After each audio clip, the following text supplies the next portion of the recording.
राम नारायण राम. आज जे मी तुमच्याशी बोलणार आहे ते माझ्या आत्म्यातून येत आहे. हे सर्वांसोबत शेअर करण्याची माझी तीव्र इच्छा आहे, पण खूप कमी लोक खोलवर विचार करतात. माझ्या मनात नेहमीच हा विचार होता की राम नारायण रामचा प्रचार करायचा आहे. राम नारायण राम हे कोणते तरी मूर्ती नाहीत, मग त्यांना सर्वांपर्यंत कसे पोहोचवायचे. माझ्या परिचयातील एक व्यक्ती होती. मी त्यांना भेटलो आणि सांगितलं की हे माझे गुरु आहेत, बाल ब्रह्मचारी आहे, तुमच्याकडे जागा आहे, मला त्यांच्या प्रतिमेची स्थापना करायची आहे. त्यांनी होकार दिला. मग मी गुरुजींची प्रतिमा बनवून त्यांची स्थापना केली. त्यानंतर त्यांनी विचारलं, प्रतिमा लावली आहे पण मंदिर कुठे आहे. लोक तर मंदिरात येतात, पण समस्या अशी होती तिथे कोणालाही गुरुजींबद्दल माहिती नव्हती. मग लोक दर्शनासाठी कसे येतील. मग मी राम नारायण रामचा एक बीज मंत्र तयार केला. हा मंत्र 32 किलोचा होता आणि सुंदर अक्षरात कोरलेला होता. मी तो गुरुजींच्या मूर्तीच्या जवळ ठेवून त्यावर बीज मंत्र लिहिला.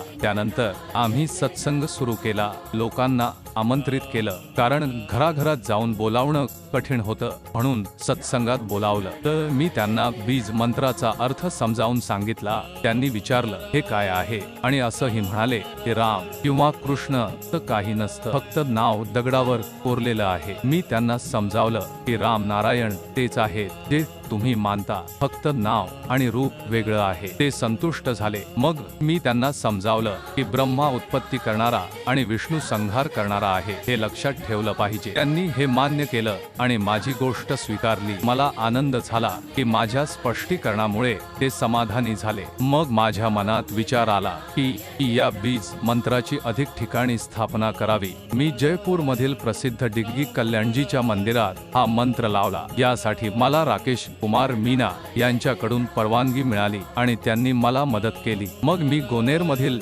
एका मंदिरातही हा मंत्र लावला. मी 200 पेक्षा जास्त मोठ्या मंदिरात हा मंत्र लावला, पण मला जाणवलं की सगळीकडे शक्य नाही. मग मी छोट्या छोट्या मंदिरांमध्ये हा मंत्र लावायला सुरुवात केली. एकदा मला मकराना मध्ये एका शिल्पकाराला भेटण्याची संधी मिळाली. त्यांनी मला ग्रॅनाइट मध्ये मंत्र कोरण्याची कल्पना दिली. मी हे करून घरांमध्ये लावण्यासाठी छोटे मंदिर बनवले. जेव्हा मी हे मंदिर लोकांच्या घरांच्या गेटवर लावले तेव्हा त्यांना खूप आवडले. त्यांनी विचारलं, हे मंदिर आहे का. मी त्यांना सांगितलं की हे रामाच्या नावाचं घर आहे. लोकांनी त्याचा विरोध केला नाही, कारण ते मोफत होतं आणि रामाच्या नावाने होतं. घराघरात दीप लावण्यासारखा कार्यक्रम आम्ही चालवतोय. त्यातून असा विचार आला की आपण हा मंत्र प्रत्येक घरात पोहोचवू शकतो. मी गाडीत ड्रिल मशीन ठेवली आणि स्मशानभूमी सारख्या ठिकाणीही हा मंत्र लावला. अशा प्रकारे कोणत्याही मोठ्या खर्चाशिवाय प्रचार होत होता. आपण वापरलेला दगड 50 वर्ष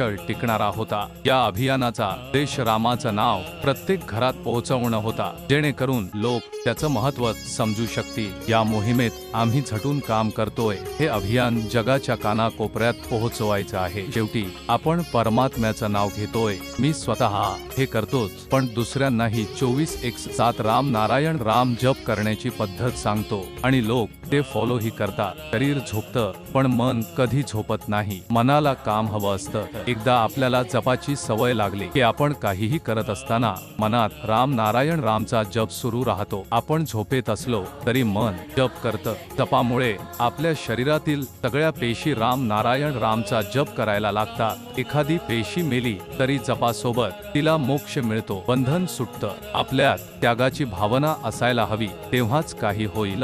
राम नारायणचा जप करताना एक दिवस असा येईल की आपल्याला विचारावं लागणार नाही की काय करायचं आहे. आपली चेतना आपोआप त्या पातळीवर येईल. लोक म्हणतात की देवताही माणसाच्या जन्माची इच्छा करतात. मग आपल्याला मानव शरीर मिळालं आहे तर त्याचा योग्य वापर करायला हवा. फक्त पाहायचं आहे की परमात्म्याच्या या कार्यात किती लोक आपल्या सोबत जोडले जातात. आपण सर्व जण जन्मोजन्मीचा आधार घेऊन आलेलो आहोत आणि करत आहोत. आजपर्यंत जे जिवंत आहेत त्यांच्याकडे ऊर्जाही आहे. सतत मंदिरात जाण्याची चर्चा असते, पण जेव्हा आपलं मनच मंदिर आहे, शरीर मंदिर हे चालतं फिरतं मंदिर आहे, तर दुसऱ्या मंदिरात का जावं? निसर्गाने आपल्याला साधना, विचार दिले आहे, ते करणं आवश्यक आहे. या मंदिरातून आपल्याला पाहिजे ते सर्व मिळेल. साधू संत डोंगरात जाऊन जप करतात, त्यातून ते स्वतःमध्ये ऊर्जा निर्माण करतात. ते जे काही काम करतात ते त्या ऊर्जेने पूर्ण होतं. आपल्याला कुठेही जाण्याची